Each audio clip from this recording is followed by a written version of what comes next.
Olá pessoal, tudo bem? Professor Demétrio Dantas aqui, dando o primeiro passo junto com vocês no nosso curso de Lei 8.112 atualizadíssima. Exatamente. A gente dá início aqui no canal dos concurseiros agora, no estudo da legislação federal 8.112, aquela lei que cai em todos os concursos federais. A gente está fazendo a lei atualizadíssima, uma super aula, muita novidade para você aqui no canal dos concurseiros a partir de agora. Então, arregaça as mangas aí, vem embora estudar comigo 8.112 para a gente fechar isso em qualquer prova, tá bom assim? Vamos lá? Pessoal, vamos começar? Olha só que interessante, pessoal. Estudar essa lei tão importante, né? Essa lei que cai em todos, praticamente todos os concursos federais que a gente vai encontrar. E o que é que essa lei trata? Vamos lá. Essa lei dispõe sobre o regime jurídico dos servidores públicos civis da União, das autarquias e das fundações públicas federais. Lembrem-se que não entram nessa lei empresas públicas e sociedades de economia mista. Por que não entram nessa lei essas duas? Porque elas têm natureza jurídica de direito privado. Quem trabalha na Caixa Econômica Federal, por exemplo, empresa pública, é regido pela CLT. Não é regido pelo regime estatutário dessa lei, não. Ora, quem trabalha na Petrobras, no Banco do Brasil, também é regido pela CLT. Por quê? Porque são empresas, são sociedades de economia mista e têm natureza jurídica de direito privado. Eu vou me limitar aqui a falar dos servidores públicos civis da União, de autarquias e de fundações. Lembrem-se, pessoal, essa lei não serve para os servidores estaduais, aí do teu estado. Lembre-se, essa lei não serve para os servidores municipais. Essa lei serve para os servidores civis da União, das autarquias e das fundações públicas. Tá certo assim? Importantíssimo. Pessoal, muitas vezes nós encontramos o termo regime jurídico ou regime jurídico único. As provas de concurso, os editais, os conteúdos programáticos costumam chamar a Lei 8.112 de regime jurídico único, não importa. Saibam que é o regime estatutário dessa galera, tá certo assim? Pessoal, vamos lembrar que há muito tempo o direito administrativo já andou abandonando o termo funcionário público. Agora, ou você é servidor público, regido pelo regime estatutário da Lei 8.112, se nós estivermos falando no caso federal, ou você é seletista, regido pelo regime da CLT, e você é empregado público. Então, ou você é servidor público, regime estatutário, ou você é empregado público, regime seletista. Quem trabalha nas empresas públicas como Caixa Econômica, Correios, Casa da Moeda, quem trabalha nas sociedades de economia mista, Petrobras, Banco do Brasil, trabalham sobre o regime seletista, são empregados públicos, mas essas pessoas, obviamente, precisam fazer concurso público, porque apesar de empresas públicas e sociedades de economia mista terem natureza jurídica de direito privado, elas se submetem às duas regras essenciais, que são o concurso público e o processo licitatório, tá? São pessoas jurídicas de direito privado que se submetem ao concurso público e ao processo de licitação. Beleza, pessoal? Tranquilo? Então vamos embora cair matando aqui para dentro da Lei 8.112, tá bom? Vamos lá, vamos começar. Pessoal, para os efeitos dessa lei, servidor é quem? Servidor é a pessoa legalmente investida em cargo público. A gente já conversou agora aqui, ó, na câmera 3, lembra? Servidor é o indivíduo que ocupa um cargo público. Vamos mais. E o que é cargo público, pessoal? Cargo público é o conjunto de atribuições e responsabilidades. Não pode esquecer. Importantíssima essa definição. Quando vocês ouvirem falar conjunto de atribuições e responsabilidades, nós estamos falando do cargo público. É um conjunto de atribuições e responsabilidades previstas na estrutura organizacional que devem ser cometidas a um servidor.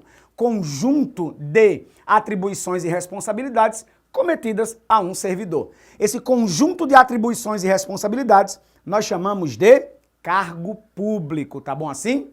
E os cargos são acessíveis a todos os brasileiros, natos ou naturalizados, tá? São criados por lei com denominação própria. Lembrem-se que os cargos são criados por lei e extintos por lei. Mas lembrem-se também que a Constituição Federal trouxe para a gente a figura do decreto autônomo. O decreto autônomo é aquele decreto que o presidente da República pode expedir e ele não tem por base nenhuma lei. É um perigo em algumas legislações dar uma amplitude ao chefe do Poder Executivo para que ele possa legislar sem o Legislativo. O decreto autônomo nada mais é do que o presidente da República legislando sem ter que passar pelo Legislativo. Por isso que não é decreto autônomo. Mas a Constituição brasileira instituiu o decreto autônomo e limitou o decreto autônomo. Então, são duas hipóteses, apenas duas hipóteses, em que o presidente pode expedir o decreto autônomo. A primeira hipótese é quando ele queira mudar a estrutura da administração, desde que ele não faça isso com aumento de despesas. E a segunda forma de utilizar um decreto autônomo, a segunda forma de utilizar um decreto que não passa pelo Poder Legislativo é a extinção de cargos públicos quando vagos. Então, os cargos públicos são criados por lei e são extintos por lei. Mas o presidente da República tem o poder de extinguir cargos públicos vagos por decreto. Nós chamamos isso de decreto autônomo, tá certo? Então vamos lá. Cargo público é acessível a todo brasileiro, é criado por lei, tem denominação própria e os vencimentos são pagos pelos cofres públicos para provimento em caráter efetivo ou provimento em comissão. Vocês sabem que o provimento em comissão é aquele de livre nomeação e livre exoneração. Não é assim, pessoal? Tranquilo? Beleza, fechou? Vamos embora. É proibido a prestação de serviços gratuitos, salvo nos casos previstos em lei. Então, regra geral, nós não podemos ter serviços gratuitos sendo oferecidos. Servidores públicos não podem prestar serviço e não receber. Tá tranquilo, pessoal? Esse comecinho, show de bola. Vamos embora? Boa, boa, boa. Pessoal, olha para cá.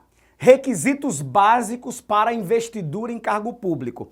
É óbvio que outros requisitos podem estar constando, mas esses são os requisitos básicos que vocês vão ter que aprender. Então vem comigo aqui, ó. Primeiro, nacionalidade brasileira. Ou você é brasileiro nato ou você é brasileiro naturalizado. Segundo requisito básico, o gozo dos direitos políticos. O que significa isso? Você tem que estar podendo votar e podendo ser votado. É a plenitude dos direitos políticos. É direitos políticos ativos e passivos, tá certo? Isso é o gozo dos direitos políticos. A quitação com as obrigações militares e obrigações eleitorais. Obrigações militares para os meninos, obrigações eleitorais para ambos os sexos, tá certo? Tem que comprovar que você tá quite com a justiça militar, tá quite com a justiça eleitoral. Pessoal, o nível de escolaridade exigido para o exercício do cargo. É verdade. Esse é um requisito básico. Você tem que ocupar, você tem que ter aquele nível de escolaridade mínimo que o cargo exige. E por fim, a idade mínima de 18 anos para que você possa ingressar nos quadros da União, das autarquias e das fundações nos termos da Lei 8.112, tá certo? Por fim, pessoal, aptidão física e mental importantíssimo para que você possa ser investido num cargo público. Meus amigos, esses são, portanto, os requisitos básicos. Como eu disse a vocês, vocês podem encontrar outros requisitos, dependendo do cargo, dependendo do concurso, tá certo? Mas os requisitos básicos são esses. Muito bem. As atribuições do cargo podem, como eu falei a vocês agora, justificar a exigência de outros requisitos. Pessoal, as pessoas portadoras de deficiência é assegurado a elas o direito a inscrever-se em concurso público para provimento de cargo, cujas atribuições sejam compatíveis com a deficiência de que são portadoras, claro. E para essas pessoas portadoras de deficiência, são reservadas até 20% das vagas oferecidas no concurso. Até 20%, tá certo? Não esquece esse percentual, isso é importantíssimo aqui.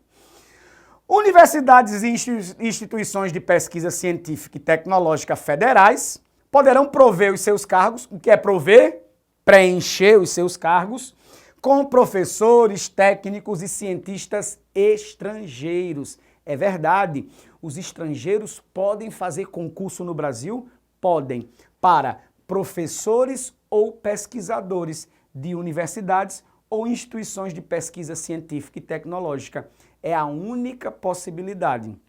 Porque voltando aqui um pouquinho, ó, a gente viu que um requisito básico é a nacionalidade brasileira, mas abre-se uma exceção para professores estrangeiros em universidades e instituições de pesquisa científica e tecnológica, tá certo? De acordo com as normas e procedimentos dessa lei, essa galera estrangeira vai poder fazer concurso para esses cargos aqui. Beleza, pessoal? Tranquilo? Muito bem, vamos continuar. A investidura em cargo público acontece com a posse. Antes da posse vem a nomeação. Demétrio, o que é nomeação? Aqui na câmera 3, ó. A nomeação nada mais é do que o seu nome no Diário Oficial. Quando alguém disser assim, Demétrio, eu fui nomeado. Você foi nomeado? Foi o que aconteceu. O seu nome saiu no Diário Oficial. Esse é o momento da nomeação. Aqui nós não temos ainda a investidura no cargo público. A investidura não se dá com esse momento chamado de nomeação. Com a nomeação, nós temos o provimento do cargo público. Então você me pergunta, Demétrio, eu fui nomeado, o que aconteceu? O cargo público foi provido. Com a nomeação, eu tenho o provimento do cargo público. Depois de nomeado, você vai tomar posse. E aí sim eu tenho a investidura no cargo público. Então, com a nomeação, eu tenho o provimento do cargo público. Com a posse, eu tenho a investidura do cargo público. Tá certo assim, pessoal? Não pode esquecer isso, tá certo? Não pode esquecer isso. Vamos embora. São formas de provimento de cargo público. Demétrio, eu não consigo entender o que é provimento, não. Provimento nada mais é do que preenchimento. Prover é preencher. Então, o provimento nada mais é do que o preenchimento do cargo público. Meus amigos, vamos ver as formas, ó. Nomeação é a primeira, teu nome no Diário Oficial. Promoção é a segunda, nós vamos falar aqui no nosso curso.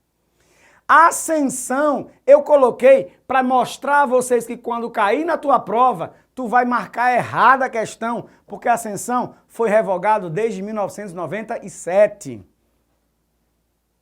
Mesma coisa com a transferência. Ascensão e transferência não existem mais. Não são formas de provimento de cargo público, nem existem mais. Readaptação, pessoal, reversão, aproveitamento, reintegração e recondução. Meus amigos, essas são as formas de provimento de cargo público.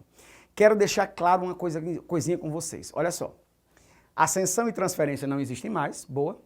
E a nomeação é o que a gente chama de forma de provimento originário de cargo público.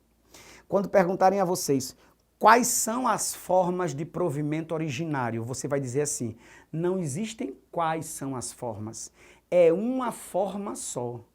Só existe uma forma de provimento originário, é a nomeação.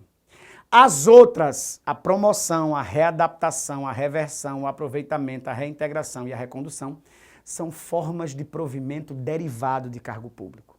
As outras são formas de provimento derivado de cargo público.